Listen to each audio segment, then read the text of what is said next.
And welcome back to part 40 of Final Fantasy XII, where today we are finally getting back on track with the plot as we're going to be heading towards the Pharos Tower. If you're only going through the main adventure, the Pharos Tower is going to be the biggest wall you're likely to face, because it's a pain in the backside. There's no way of sugarcoating it, it just kinda sucks. The Pharos Tower is a place I never look forward to going to, and to an extent the bonus videos, or the side questing that I've been doing was just putting it off. But we should be more than capable of handling it now. It's not necessarily difficult, it's just extremely long. The Pharos Tower easily is the biggest dungeon in the game.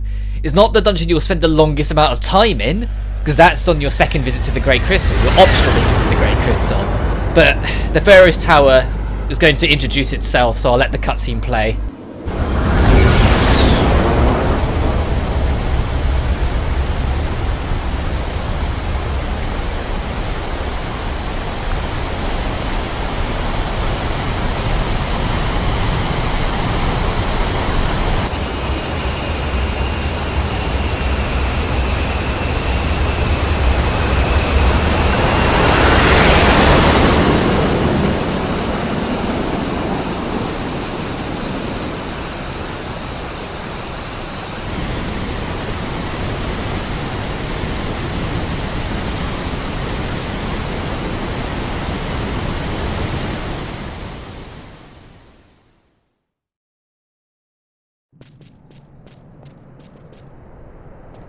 A tower on distant shore,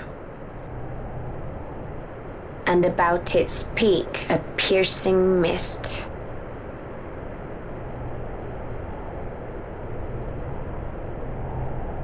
And in that mist, the Sun Christ waits. My lady, your words still sound of doubt. Pray you reach your answer ere we the Sun Christ. And? Should I choose revenge, what then? Then your woe shall be your own.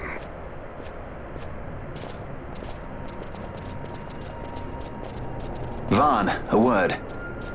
If something untoward should happen to me, you're taking the straw. Untoward? What's this about? I am the leading man. I need to do something heroic. Don't worry, I'll show you how to fly her. But with the Pharos Tower now looming in the distance, how about we actually try about getting there? There is an island which it sits upon that we need to get through first, where there's a few old ruins and little secrets that you can find around the place if you look around. There's a save crystal immediately in front of you as you enter, but there isn't an orange save crystal in the island. Your orange save crystal is not until you enter the Pharos Tower, it's on the ground floor of it. But this area is the last proper main area in the game, and so ignoring optional content, it is the toughest area in the game as well.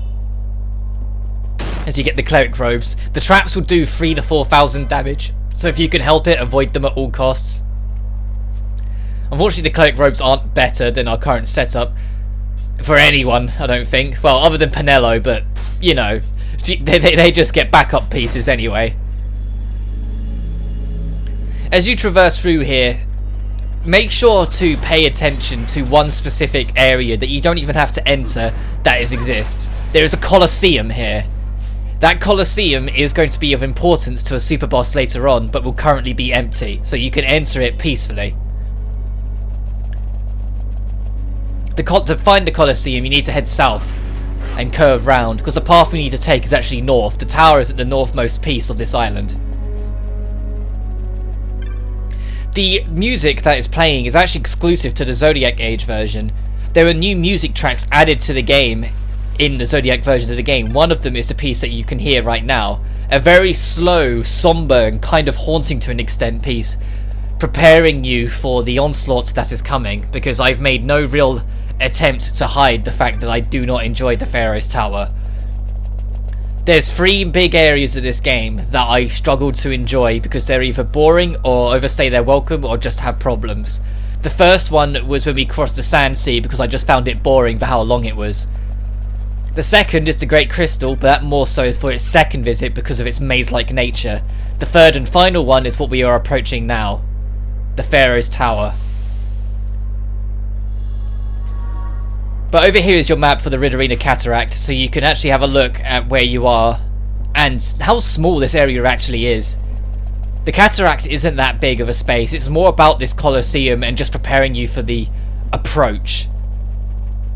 So loot this place out while you can, being wary of these traps because they hurt. Like I said, they're not as bad as, say, the Necrohole, but I don't think anything's as bad as the Necrohole's traps. But they will shake you up if you are hit by them, so try to avoid them if possible. Especially if you haven't been doing optional content, they are obviously going to hurt you a lot more because you're likely to be lower leveled. The Colosseum itself has also seen a lot of wear and tear.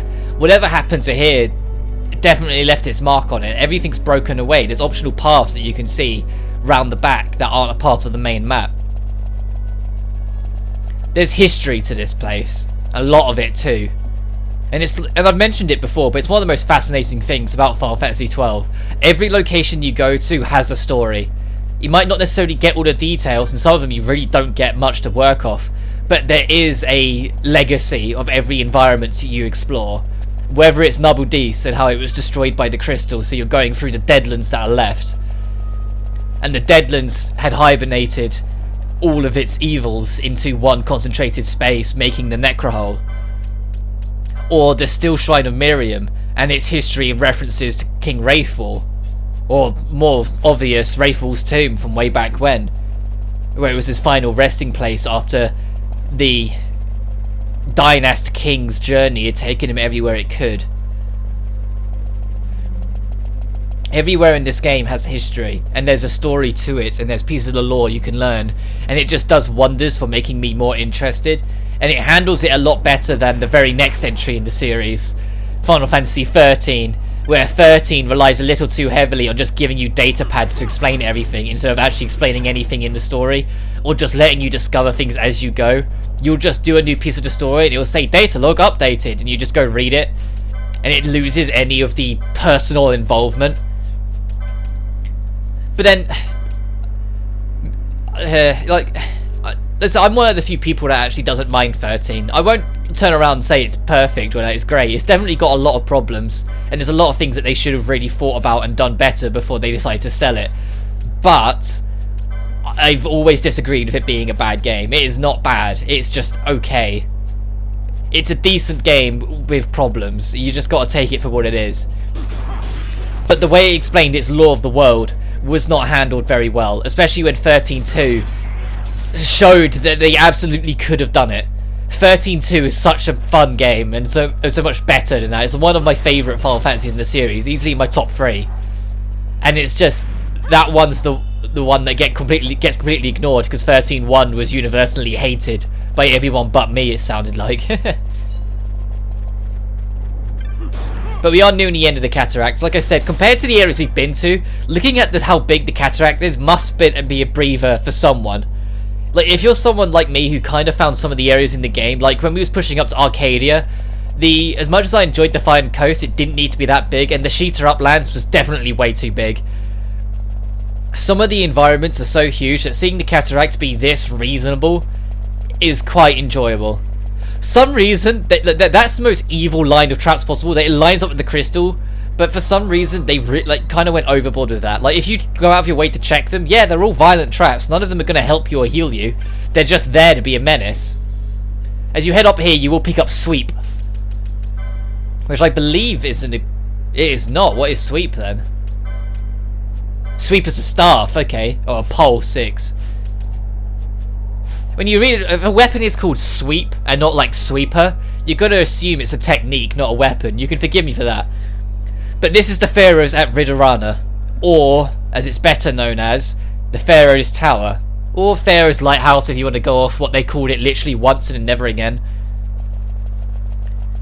Because this opening does technically count as part of the Pharos of Riddarina, but as you push onwards, you do have one of many tests before you are truly allowed to reach the peak of the Pharos Tower. The Pharos Tower is the longest dungeon in the game, but it is also littered with the most challenges that you'll be encountering. Whether it's through gimmicks or through boss fights, there is a lot before you will reach the top, which is partly of what makes it so frustrating, because it does take forever. If you're playing on the base PS2 version where you don't have the ability to speed up the game speed, this dungeon will easily take you 4 hours. And I wish I was kidding. This dungeon is gargantuan, and it starts as soon as you begin with this boss fight against Hydro, the undead dragon. Now, undead or not, it will start using countdown right off the bat to make you, I suppose, join it, to put you on a time limit. If you have Remedy Law 3, you should be able to get rid of it, but outside of that, you just gotta try and get around it. He won't use it to your entire party at once, so there's no threat of if you can't get rid of it ending your fight. You can still just Phoenix down afterwards. It's just, you gotta have to deal with it.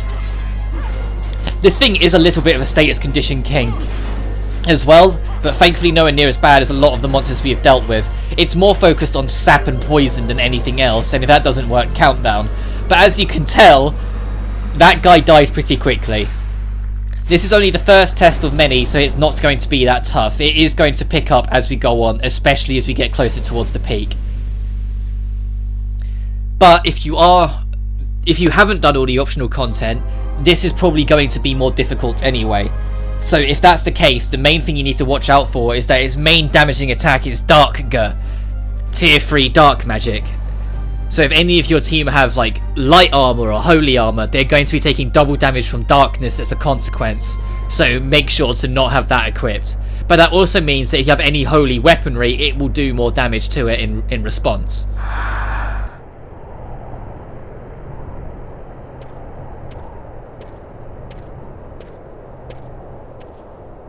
Hey, Fran. Something's written on the wall. Engraved by someone, it seems. It's quite old. Lo, seeker in days unborn, God blade bearer. Know you, this tower challenges the sky. Where the watcher, the ward of the three waits, soul hungry, unsated. He without power, want it not. He with power, trust it not. He with sight, heed it not. Rend illusion, cut the true path. In blood, Wraithwall. The Dynast King? Does it startle you? The Dynast King took his sword from the Ocuria. It was here he claimed the Nethicite. He must have known he was not the last the Ocuria would choose. He left this for you. Rend illusion, cut the true path. Words of much mystery, yet his blood runs in your veins. Perhaps it whispers to you the truth.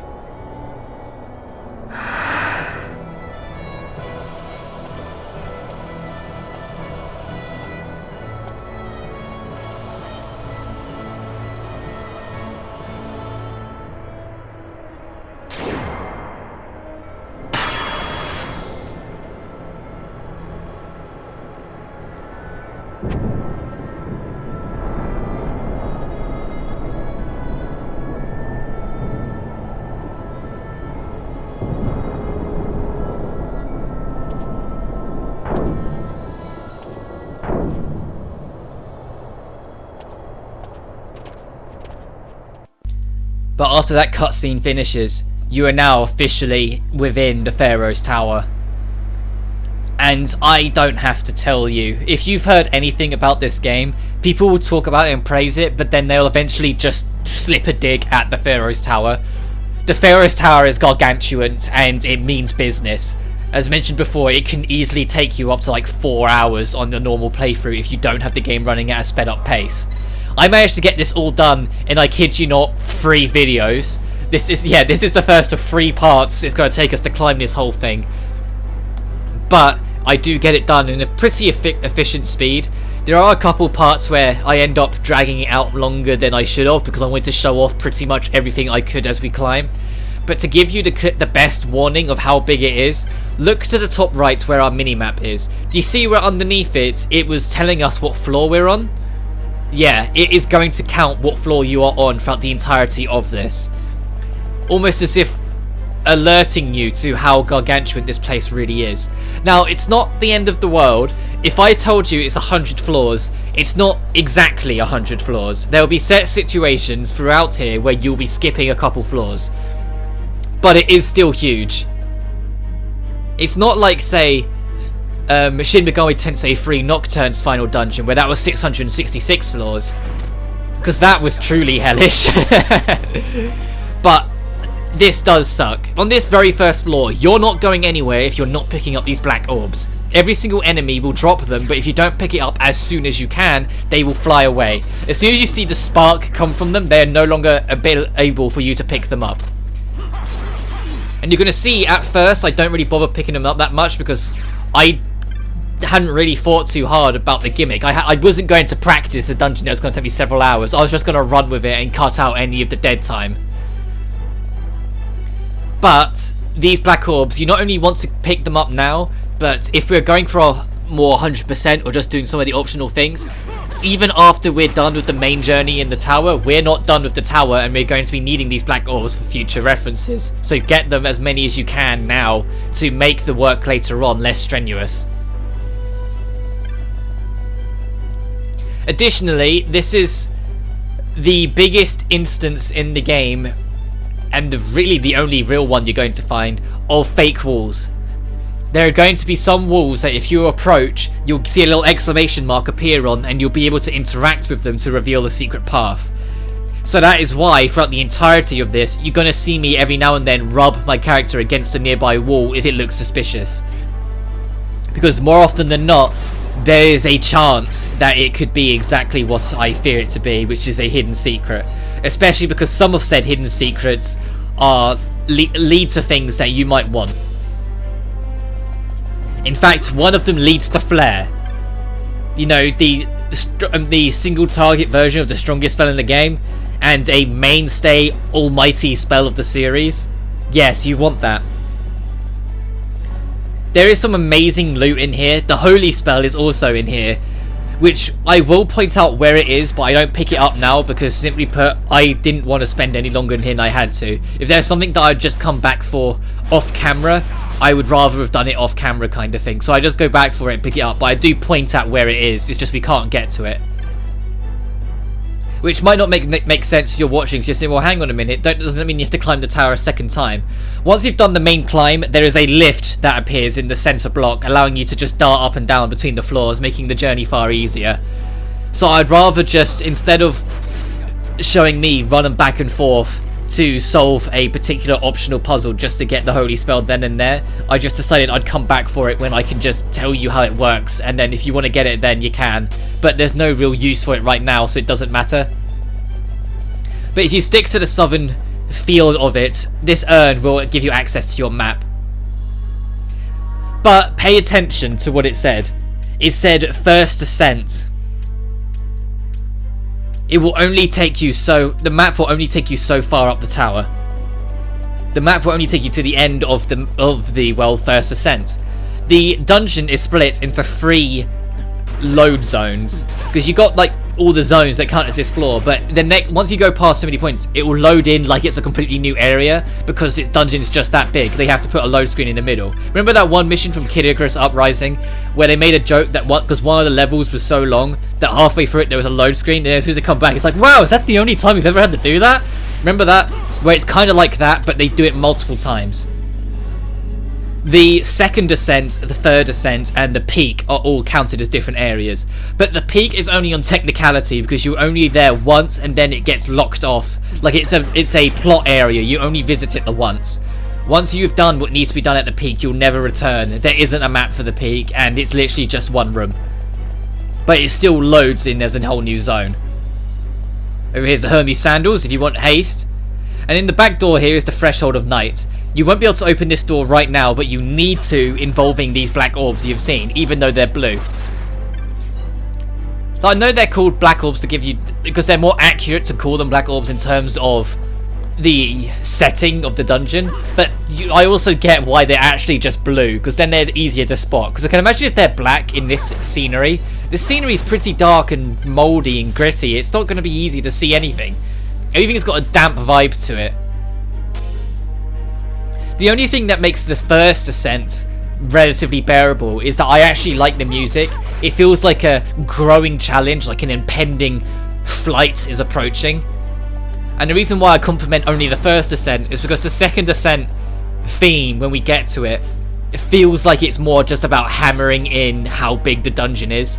Because on my blind playthrough, I suspected that it wouldn't just be the one visit when it said first ascent. I was like, yeah, it's going to be definitely bigger than this. But when I got to it and the music kicks in for the second ascent, you just sit there and you go, ugh.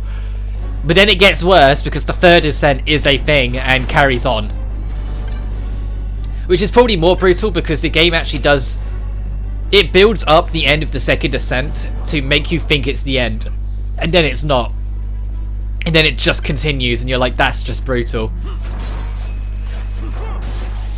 And the thing is, every now and then you'll get to a floor where you sit and go, oh, that looks like a good final floor, and it's not. But you'll get to like floor 25 and it's like a boss fight and you're like, oh, that may be a good spot to end, a good whole number, and then it just carries on.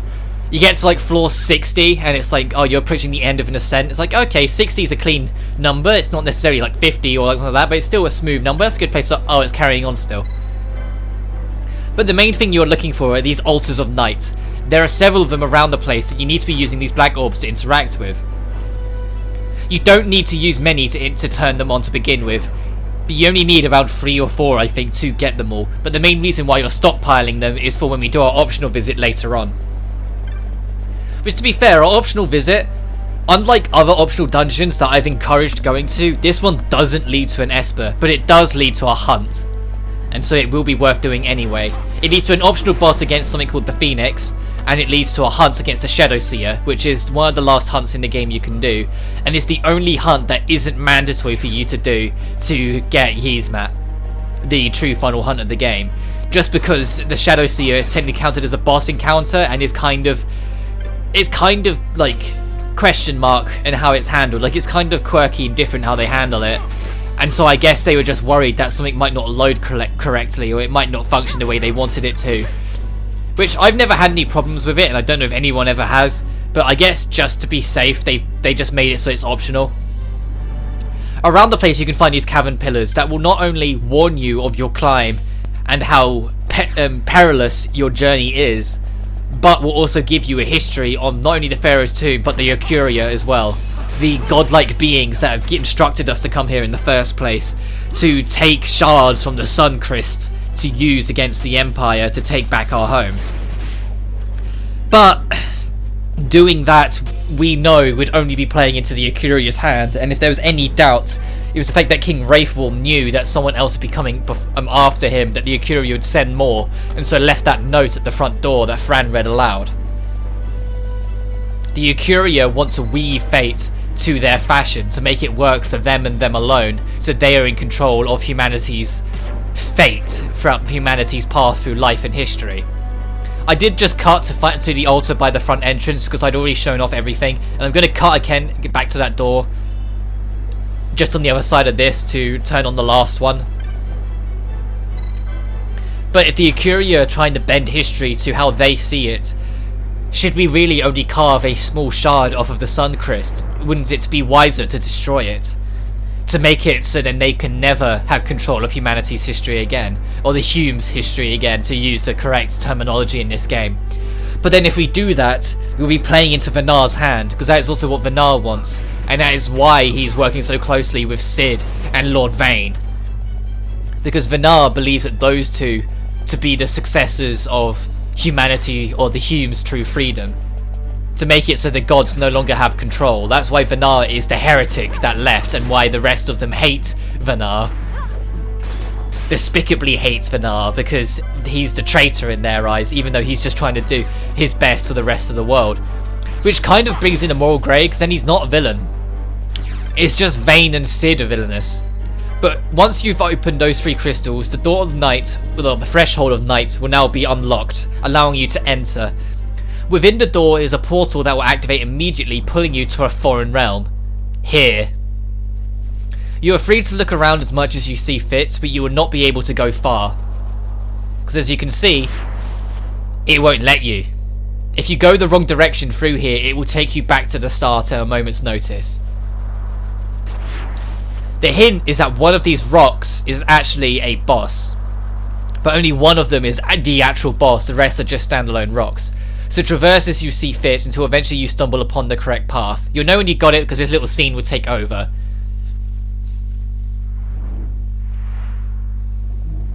As we approach, you'll wake the thing up.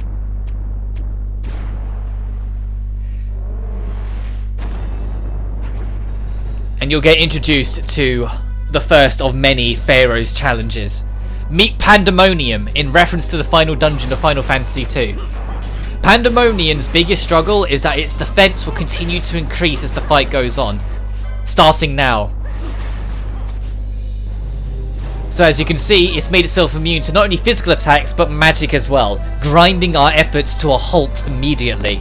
And then beyond this point afterwards, you will not be able to do any considerable damage like we've just done. Which is the main reason why Pandemonium is a worthy challenge, because he straight up makes himself immortal. He straight up just restricts you from being able to do anything. What the game doesn't quite tell you is that the immunity to magics also kind of applies to techniques for this fight in particular, which doesn't make sense because it's never worked that way for any other instance where magics have been restricted. But you literally cannot do anything. The thing has made itself 100% immortal and will remain that way for a good minute before it allows you to do so. You also, if you're playing at double speed, this will pass by quicker, but it does have a heightened defense on the other side of this, which is why you can see it took us a little to kill it afterwards. The main struggle with it is the fact that your ability to harm it is grinded drastically to a halt halfway through. But after it's dead, it will panic and run into a wall and take its end. Pandemonium is one of 4 great beings that are part of a cult that were imprisoned within the tower. On your main journey, you will only encounter 3 of them. The Phoenix, the 4th one, is only encounterable if you go into the optional area of it.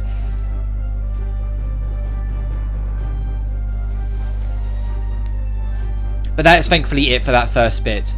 During the fight, it plays an exclusive new boss theme that, although you might have heard before with some of the optional content in the game, is intended to be the boss fights that play only in the Pharos Tomb, or the Pharos Tower. But as you can see, on the other side of the door, nothing's here. Because the boss was the trial, not getting to the other side of the door. In here is nothing. But there is a portal at the entrance that is now turned on that will allow us to traverse upwards, because we have proved our worth to it that we can.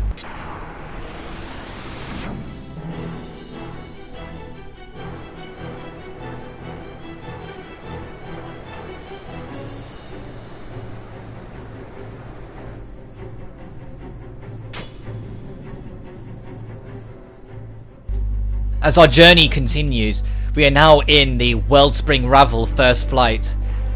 Because of the sheer size of this entire dungeon, every floor from this point onwards will probably have a load screen between the bottom half and the top half. This being no exception. As you get more lessons to learn. Those who yearn for Heaven's Path. When stone lit with green flame, when flame returns to stone, the path is clear. What it is referring to is that they are stone-like creatures that heads are on fire with a green flame. Killing them will make that fire move towards a path up ahead and make a platform, allowing you to traverse. So any enemy... Also, here's your first fool's facade, your wall strike. Any enemy that looks like a stone head demon thing, pay attention to it. Later on, the game will try and discourage you from killing a similar enemy with a red fire, but it doesn't actually, as far as I'm aware, make a difference as we pick up another demon shield. Like, as far as I'm aware, it doesn't make a difference at all. It's because it opens different paths, but only for optional challenges and things that might work against you, so you might as well kill them as well to save hassle later on. But these are the creatures it is referring to. If you kill it, the green flame above it will move. They can cast Doom, which is a bit annoying, but they're not that strong. But as you can see, as it dies, the path is built, and once you stand on it, the path becomes solid and will remain that way for the rest of all time. Doesn't matter if you leave the dungeon or whatever, the moment you stand on it, it becomes real. And that is how it's going to work for not only the main adventure, but for any optional stuff you might want to try and find along the way. So anything of the sort you find, kill it as you go. There's a leather gorget right there, which I believe we picked up one before. Yeah, we've definitely picked up one before. There it is. It makes it so you take less magic damage when you're in HP critical. Which I suppose can be helpful, but at the same time, most enemies later on, if they're going to put you in the HP critical, they're going to kill you afterwards anyway. This next brain pan is here, and there's one more we're missing before we can continue the path. These stairs break off to the side, so you can kind of already tell what's supposed to happen here.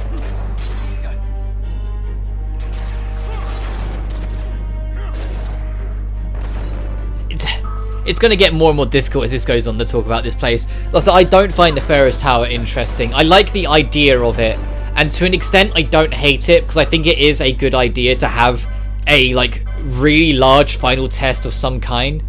But even though it's a very large final test, it still feels like it's still just that bit too big. Like it does remind me of like the Shin Megami Tensei games, like the God Realm from 4 Apocalypse, or well, the Tower to the Moon from Nocturne. Like, some of it is just way too big. Or like, even in some of their newer games, like, I don't know if they've altered it in 5 Royal, because I haven't really played it and I've no real interest right this second to play it.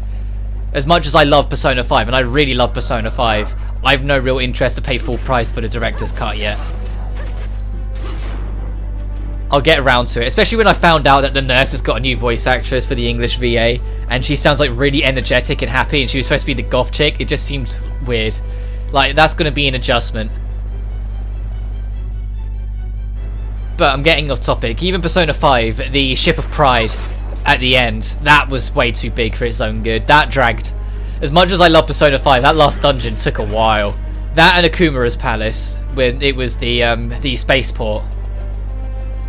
I'd love to do a Let's Play Persona 5, but Atlus are determined to not let you record anything of Persona. I know in Royal they got rid of the recording restrictions for the anything that is from Persona 5, but as soon as you get into anything that is new, the restriction comes up again. So I still can't record it, and I'm just like, that, come on. And I was also a little bit gutted they didn't do what they did with Persona 3 Fez, where in Persona 3 Fez, if you had the original Persona 3, you could transfer your personas over, so instead of having to waste 200 hours maxing out your compendium again, you could just save yourself the work, and just worry about getting the new ones. But Persona 5 Royal decides to not do that, which is just like, ugh. That kind of design philosophy, when you've already proven you could have done it, just kind of bugs me. They could have just put in a patch for Persona 5 that just said, like, to transfer data, yada yada, and then just put it on Royal. It wouldn't have been that hard to do. I'm no tech expert, but even I know how to do something like that. But I don't know, maybe the code was just really, like, questionably put together, or they were told from the higher-ups in Atlus Japan that they're not to do it or something. I don't know, it just seemed weird. There's another wall here, but this one's more odd, because it's more like, the loot here isn't worth it. It's more about trying to get an optional encounter against this thing, which you might have already encountered in the 3rd tier, the Lucian Mine anyway. It's an Area Knight, and it's a weaker one of the Area Knights. And getting it to actually target you is actually quite difficult because it's so far away. It won't really care that you're there. But we did pick up the Chaperon though, so we have got new light armor. If you've got anyone that would make use of it. So like, we can get people to kind of target it. But it's still too far away. Like, it's just kind of flown off and it's just, like, it's not happening. So I eventually just give up on it. I whack fleeing to turn off everyone's gambits temporarily. Just so then Balthier isn't just standing there waiting for forever.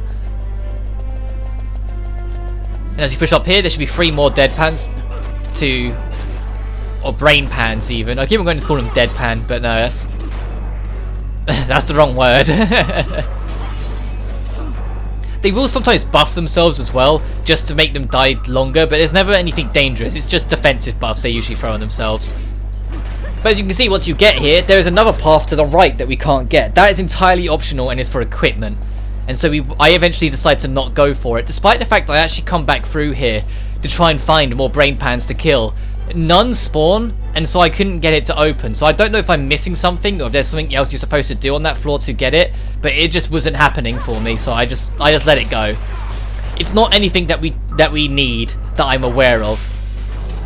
I know there is one lone ribbon in here, and I don't get, so there's a chance it's the ribbon, but we get through everything else without it, so I'm not losing sleep over it. If I'm that interested, I can look it up. Or maybe if I get the time, I'll check and do it. I'll check a walkthrough or something and then do it and then just chuck it in on the last video. Because the very last video of the project really is just showing off trial mode, and then it'll be a rewatch of the credits, the enhanced credits added to the Zodiac Age that actually does have music playing in it, because I've discovered that the game auto mutes the entire ending and credits because of a licensed song that plays at the start of the ending and only during the ending. It doesn't play at all during the credits, so they just muted the whole thing. It's like, thanks guys. So I'm gonna have to be talking over that because it's just silent. I'm sure I'll work something out. Hell, I might even make it so it's just 2 clips running, and in the corner just have the main menu theme play, so then there's still some background music in the ending. Well, during the credits, I mean, not necessarily the ending. The ending is unfortunately silenced because they've muted the entire scene for the credits song, but it is a voiced scene originally, so the fact that it's muted means I will kind of be talking over it anyway, which is a bit, but it is what it is. We just passed by our first red brain pan. As I said, the game tries to do everything in its power to encourage you not to attack them, so when I read the note, I just avoided that one for the sake of avoiding it. But moving ahead, I eventually go back and kill them all because it's a lie. It just leads you to optional stuff, so you might as well kill them as you go. Like, it's never caused me any problems to kill them. I just wanted to make sure I was safe, so I just didn't at first, but I do come back for them in a bit. Because you need to kill them to get access to the first optional treasure in this section. There's 2 optional treasures in this section that are like back to back, but you need to kill more brain pans. So, like, once you kill enough, it'll build one bridge, and then from there is a second bridge that requires you to kill more. That second bridge is how you get to Holy, whilst the first one just leads you to, I want to say, a weapon. I can't remember off the top of my head. Because like, these ones is for the bridge to get on with the plot, but then beyond it there's still a little bit more to do. And you'll notice that once you've killed all of them, there's still not enough. They want you to kind of, like, I don't know what they want you to do. Like, I feel like they always want you to abuse some of the spawnings here, but if you go circle around or make enough distance, some will respawn, allowing you to kill them again. Which is what I mean. Like, I feel like they almost want you to exploit a few things with how the AI programming works and just how they spawn things in with the game's coding.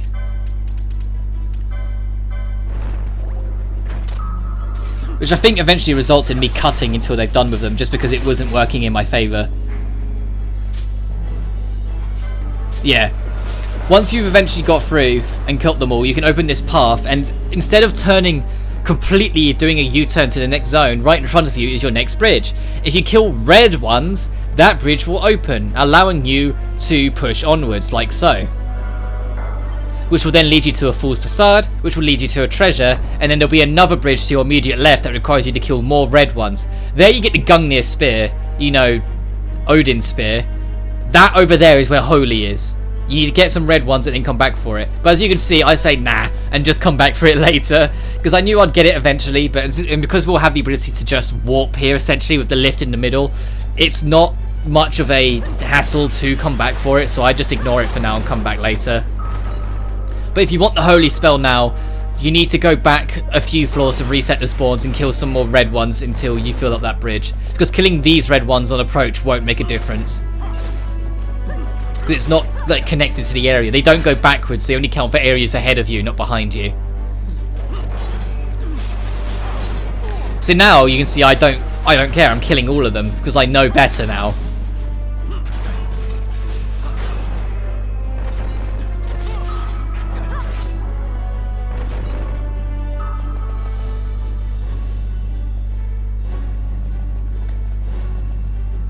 What was I checking back down there? I wonder what I was looking for.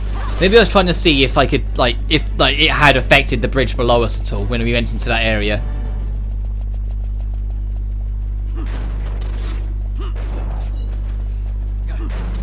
And yeah, if you've never played Final Fantasy XII before, or haven't got far enough to see what the Pharos Tower is like, I hope this doesn't discourage you from giving 12 a shot, because like this place sucks, yes it does, but it doesn't mean the game's bad. It's just got a few issues in the late game area. And even then, this place isn't like, it isn't atrocious because it's like a bullshit challenge or because it's like really grindy or anything. It's just long. It just overstays its welcome. That's the biggest thing that runs it down. Like, if you like the aesthetic and like the music, then I can imagine it's not as bad. But if you find it kind of boring like I do, this place, you really feel the whole stretch of it. But we are making progress. If you look at the floor counter, every stack of stairs we're going up does count as a floor increase. So we are getting to floor 100 eventually. That first warper we took at did thankfully skip a few floors to make it less brutal on us, make it more bearable as you go ahead. Not that you get that kind of luxury that much anymore beyond this. Like, you get the odd floor skip, but that main one is the first one you get, unfortunately. And as I said before, it is 100 floors. And this place, it's only going to go by as quick as it does because I'm playing at double speed and cutting out dead air. Anytime something happens that isn't interesting or isn't relevant, it's just getting cut to save you guys time. And in reality, I think it was like 40 minutes I ended up cutting off across all of this. So yeah, it's a lot bigger than even these 3 videos of us being in here will give off. Ignorant child born of chaos. Know you, it was our king, pitying a world bereft of order, bereft of strife, who stamped true seal on this war.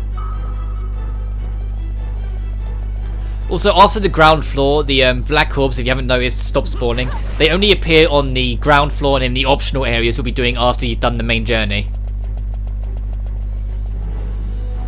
But we've killed enough of these brain pans to open the path, so I just trigger it before it dies, just in case there's another path beyond it that needs to be triggered.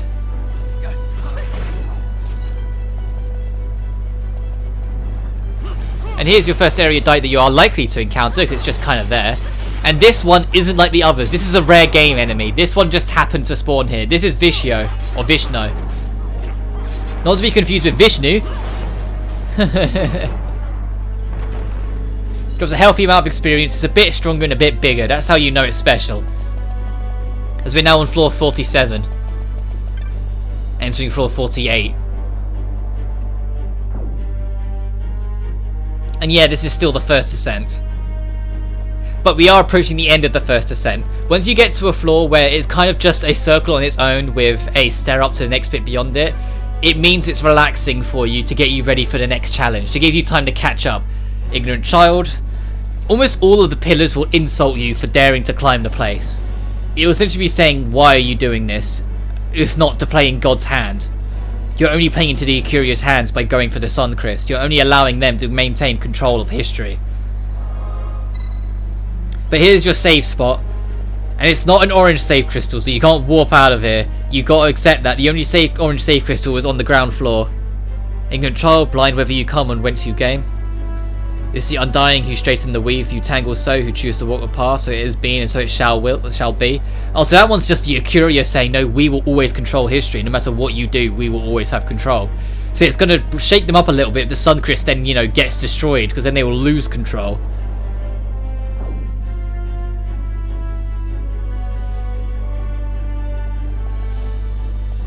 But as you approach up here, you can kind of see on the map we are at the door of the next of the main 3 beings you'll be fighting across the Pharos Tower. The beings that were imprisoned here. We've done with Pandemonium, and I said the 4th one we don't deal with outside the optional area, so if you don't care for them, there's only really 3 you need to worry about.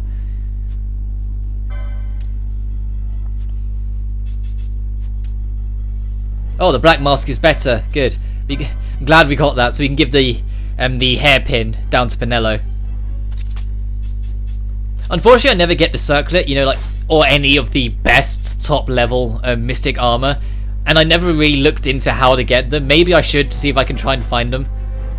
There's a lot of little things I could squeeze onto the very last part of this if I decide to look for it, but it's also similar to when I did Final Fantasy 15. It's knowing when to call it a day with some of it, knowing when to draw the line under the sand with it and say, look, I've covered everything that's interesting to cover. Just doing a little bit of straggling here and there is only going to be so interesting. But once you go through the door, you'll be warped again to another destination that will encourage you, because there's only one real path, over to this little spot here.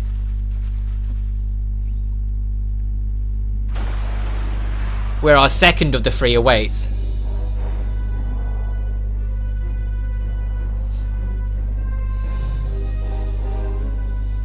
This giant fish shark thing is called Slit. Slit is kind of the polar opposite of Pandemonium. Pandemonium was extremely bulky and defensive, but wasn't very aggressive. This boss has 0 goddamn defense, as you just saw, it's dead already. But if you are a weaker level to which it can last longer, it will enrage itself, like cast Berserk on itself, boost its attack with bravery, and then wail on you relentlessly, doing heavy damage very quickly, making it equally dangerous in the right circumstance. But as you just saw, it really isn't a threat if you're a decent level or got decent equipment, because its defense is so puny, especially compared to Pandemonium. I had to kind of go, huh, when I was recording this, so how quickly the thing died, because I didn't remember it being that quick on my blind playthrough. To which it wasn't really, because on my blind playthrough I didn't do that much of the optional stuff, because I wasn't really aware of the elite hunts until much later, so I'd only done like the basic hunts going through. Which means I never got access to the later areas of Lusu Mines. I also never got like half the Espers that we've now got. No, I didn't bother doing the Necrohole Quest of Chaos because I took one look at it and was a bit intimidated by it when I looked at it in the walkthrough, so I just didn't bother. Even though it's not that bad, it's just repetitive and tedious. It's things like that. Like Zeromus I didn't fight because I just didn't get around to it, and then the rest I did thankfully do. I do a lap around here just to check to see if there's anything of interest, to which there is. What's likely to be the very last unique elemental you're going to encounter in the game is waiting for you around here as well. Because it's the very last one you're likely to encounter, it's also the most dangerous really. Well, at least I'd argue it's the most dangerous. Like there's a couple in the Deadlands that can knock you about, but this one's the one that can give you the most grief. As it spams Silence Gun and just starts causing as much trouble as humanly possible. If you just push to get it killed, you shouldn't have too much trouble at this point. The strength you should have by the time you get here should make it mostly reasonable for the rest of the duration. It will use fear on you every now and then to get rid of your MP, to make it so you can't spam its magic if you have its weakness. But once you're ready and you've checked this loot over here to get the last few collectibles, you're ready to take this teleporter to go up to the next section, and that is where I'm going to call this apart because these videos are all long. So next time on Final Fantasy XII, we are going to go into the second descent of the Pharos Tower and continue our climb as the music gets more reminding of how repetitive this area truly is.